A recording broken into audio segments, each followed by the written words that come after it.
Rep. Katie Hill gave her final speech in Congress, and she decried a double standard and cyber exploitation. And while I will say, I am outraged that many of these publications put out these photos. I understand they may have already existed, but there were many publications in conservative media that didn't publish the photos, but still talked about what was in them. I understand we're talking about questionable ethics. A lot of people have said the photos, it was right for them to show because it showed wrongdoing. It's tough. For me, I fall in the line of you don't need to do that to tell people what's in it. And there are many conservative sites that did that. But let's stop for a second. I'm not here to defend Katie Hill. I can talk about ethics in media all day and night. No. Katie Hill, there is no double standard. This is not cyber exploitation. For one, it was reported you published these photos. Second, how is it a double standard when Anthony Weiner, I know it's not the same thing, but kind of, he resigned.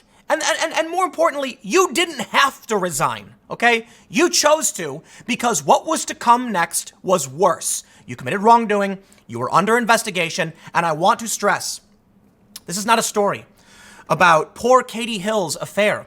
This is a story about an abusive relationship between a boss and a subordinate. Where's the MeToo outrage here? I'm sorry. The media is saying it's because men, there's double standard. I mean, go call Anthony Weiner. I understand he got convicted of a whole other thing, but back in 2011, he accidentally posted a link to his private photo and it resulted in a huge scandal. He had to leave, okay? They're not the same thing, one for one, right? But listen, first, if you post photos of yourself, how are you going to get mad that other people are sharing them, okay? Second, if a dude had the same photos, they'd go viral too. It's an absurd excuse that she did wrong, and we're going to read this, okay? But I'm watching her speech, and I must admit, I'm quite offended, okay? Because the accusations against her are not that, hold on. She wouldn't even talk about the accusations. She was like, how dare they share those photos? I must leave. You were under investigation by the House Ethics Committee for breaking the rules. But more importantly, check this out. The accusations are that she was pressuring a subordinate who was scared. In a text message from the female staffer involved in the throuple that was sent to Hill on June 3rd of this year, the female staffer says that she is terrified of pushing back against Hill or upsetting her because she sees how Hill treats Kenny. What's the full text? Context is important. The text says, babe, I had a really unpleasant realization yesterday, and it's this. I am terrified of pushing back against you or upsetting you. I have seen how you treat Kenny, and I think that if I cause any issues, even if I am very worried about how you are acting, that very quickly you will decide you don't want me in your life. I hope I am wrong, but that's not really a good way for a partnership to be. I hope you know that if I am telling you something, I know you don't want to hear it, because it's really important and not just to make your life more difficult. And then it stops. Okay. This sounds to me like it could be emotional abuse. Withholding affection, this is a very common tactic. Now, you want to question Red State, fine, but this is the media that's being criticized. The messages are considered legitimate. Apparently, according to Katie Hill, it's her ex is leaking them. Fine. I didn't show the texts before, but we're at a point now where she's playing this game where she, you know what she did wrong? I'll tell you exactly what happened. I have no problem saying, let's not go there in politics. Let's ignore her private photos and let's stick to policy and move on. But then she said, there are men who are credibly accused. And I went, no. Full stop. I'm not doing it. Nope. You said a stupid buzzword that is triggering. I'm joking. It's not triggering, but it's fake. She said fake. She said nothing. And I said, you want to play these games? You want to talk about double standards? Let's talk about you being in an emotionally abusive relationship with a subordinate in violation of house rules. Me Too moment. Where's that? If this was a dude, what would have happened? Would the Atlantic be writing this story? The humiliation of Katie Hill offers a warning. Yes. Please, Quinta Juricic, I'd like to see you go back and write the humiliation of Anthony Weiner offers a warning. That if you post photos to the internet and someone finds them, it's not your fault. Okay, let's read what she said. From Deadline. Rep. Katie Hill blasted what she called a double standard as she resigned from her House seat following the publication of explicit photos on the right-wing site Red State. It was also on Daily Mail, and according to, I believe, Red State, it was a wife sharing thing on Reddit or something like that. It could be wrong. It could be wrong. But the fact of the matter is, the photos, according to the Washington Examiner, were published by her. Or I believe it was published with her consent. The mistakes I made and the people I've hurt that led to this moment will haunt me for the rest of my life. And I have to come to terms with that, she said in a speech on the floor of the House. I have to come to terms with that. She said that ever since the images first surfaced, she had barely left her bed. Her appearance for the vote on an impeachment inquiry of President Donald Trump was the first time since then that she had left her apartment. Hill faced an ethics investigation over allegations of inappropriate relations with one of her congressional staffers, something she denied. But she acknowledged having a relationship with a campaign staff member as she was running for office last year. Hill was a favorite of Hollywood donors as Democrats sought to retake the House last year, and a number of entertainment figures showed up to canvass for her during the fall campaign. This cycle, she had already raised $131,000 from showbiz sources, the most of any House incumbent seeking re-election, according to the Center for Responsive Politics. Hill said that she was resigning, even as other figures, namely Trump, have been credibly accused. Credibly accused. I hate that. It means nothing. She might as well just said just trash. I cannot stand when they say credibly accused, because here's how I describe it on Twitter. If you ever hear someone use the word credibly accused, just stop talking to them. You know why? Because it's proof that they got their opinions from, the fall catalog of the Democrat buzzword list. It proves that they get their opinions from, they're in line to go to the media and say, please, hand me my opinion. It's akin to arguing with a parrot. Yes, the parrot can talk to you, but the parrot has no idea what these words mean. Credibly accused means nothing. You're either accused or you're not.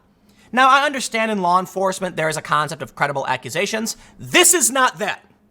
Credible accusations result in investigation. That's what credible is supposed to mean. They've stuck that word in front of it for no reason. Incredible accusations, incredulous accusations. What's the point? You were accused. Okay, nothing was proven. End of story. That's the game she wants to play, because instead of owning up to her mistakes, revealing that she's actually kind of a slimy person, she says, it's a double standard. You know what, man? Look, I got no problem defending her. People should not be posting these photos in the media. I get it. But she is acting in such a slimy manner that I'm just like, no. You're pressuring subordinates. You're exerting, don't even take my word for it. Do I have the Vox article? I don't have it pulled up. Vox wrote about this, and they specifically said that subordinates are pressured into consenting. So it seems like it's consent, but the staffers are scared. And take a look at what this staffer said, that you don't want me in your life. Listen, that doesn't just mean their relationship would end. She's saying, if I tell you this and you decide you don't want me in your life, that means she doesn't work there anymore. Get it? Or it could mean that. She's scared that if she speaks up, she's in this relationship. That to me sounds like an abusive relationship. Abusive. That sounds like a MeToo accusation. So thank you, The Atlantic. Women have been degraded on the internet for a long time. Women have been degraded for a long time, period.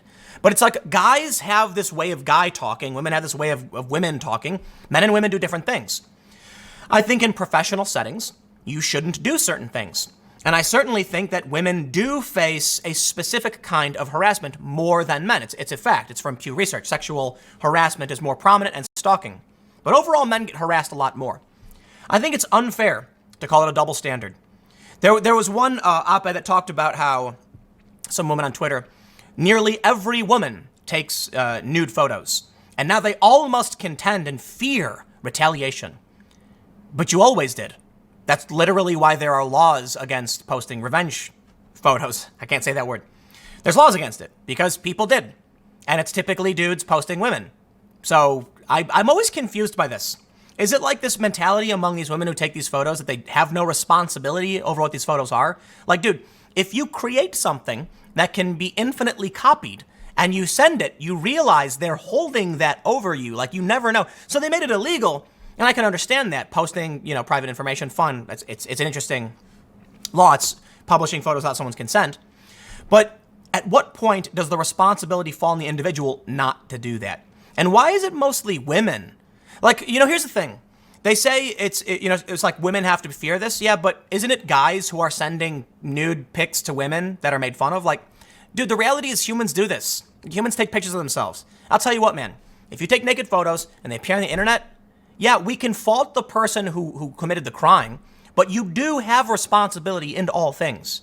Let me just end by saying something. I made my point. Katie Hill was pressuring her staffer. We get it. It's a MeToo thing. No one seems to care. Everything is your fault.